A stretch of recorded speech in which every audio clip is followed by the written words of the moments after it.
Hey guys, it's happening again. What are the top 5 health risks that you need to be aware of from wildfire exposure?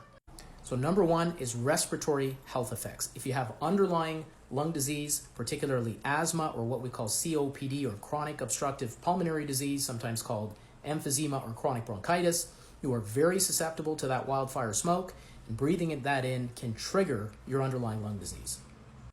Number 2 is cardiovascular disease. So when these fires start, within an hour of them starting, we see more people in the emergency room with things like angina and heart attacks, even strokes and even heart failure. And that is because that smoke contains these tiny particles that are called PM 2.5 or particulate matter 2.5, which is 2.5 microns or smaller. When you breathe that in, it gets through the lungs and right into the bloodstream and spreads to other parts of the body, like the heart.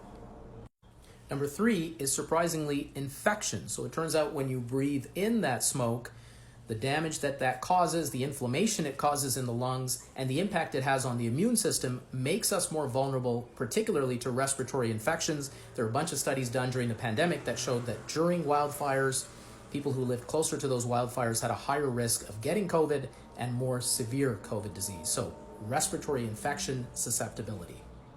Number 4 is the risk in pregnancy. So studies show that mothers who are pregnant during these wildfires breathe in that smoke, and that affects the developing baby. There is a higher risk of preterm birth and even stillbirth in mothers who are exposed to this kind of fire.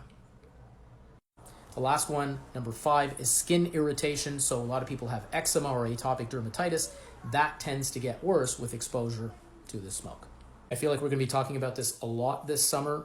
People often don't know what to do to keep themselves safe, so stay tuned for another video on what to do to stay safe during wildfire season.